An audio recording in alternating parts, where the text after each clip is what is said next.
sesuai dengan arahan Bapak Presiden terkait THR aparatur sipil negara pemerintah pusat, termasuk P3K, TNI Polri, serta pensiunan, pemerintah telah menyiapkan anggaran sebesar 55 triliun rupiah. Dibandingkan tahun lalu, ini meningkat tahun lalu 49 triliun, naik 10%. THR ASN tahun 2026 yang akan disalurkan kepada 2,4 juta ASN pusat TNI Polri dengan total 22,2 triliun. Kemudian 4,3 juta ASN daerah total 20,2 triliun. Kemudian 3,8 juta pensiunan totalnya 12,7 triliun. Nah, komponen yang dibayarkan 100% penuh meliputi gaji pokok, tunjangan keluarga, tunjangan pangan, tunjangan jabatan, kinerja sesuai dengan regulasi yang berlaku. Pemberian THR merupakan hal yang berbeda dengan pemberian gaji yang ke-13. Jadi saya garis bawahi bahwa THR ini tidak sama dengan gaji ke-13. Gaji ke-13 biasanya diberikan di bulan Juni. Nah, pencairan THR dimulai secara bertahap sejak 26 Februari yang lalu, minggu pertama, dan THR tersebut diberikan kepada PNS, CPNS, P3K, pejabat negara, prajurit TNI, anggota Polri, pensiunan PNS, pensiunan prajurit TNI Polri, hingga pensiunan pejabat negara. Sedangkan untuk gaji 13 ya seperti biasanya dibayarkan di bulan Juni. Untuk sektor swasta, kewajibannya wajib dibayar penuh, tidak boleh dicicil, dan paling lambat dibayarkan H-7 Lebaran. Jadi THR diberikan kepada pekerja dengan masa kerja minimal 1 tahun, dan kemudian juga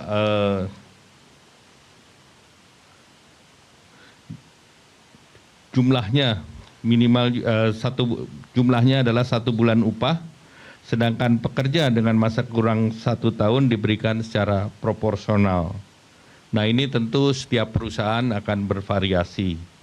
Nah, berdasarkan data dari BPJS Ketenagakerjaan, penerima upah yang tercatat adalah 26,5 juta pekerja, dan diperkirakan jumlah THR yang dibayarkan senilai 124 triliun rupiah untuk THR sektor swasta, dan ini diharapkan bisa mendorong konsumsi nasional secara signifikan.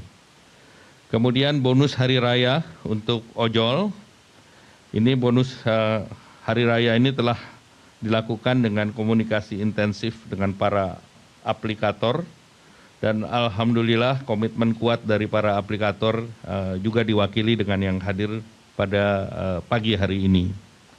Jumlah yang diberikan ini BHR tahun 2025 bisa mencakup kepada sekitar 850.000 mitra penerima atau pengemudi dengan nilai total 220 miliar, dan ini 2 kali dari tahun lalu.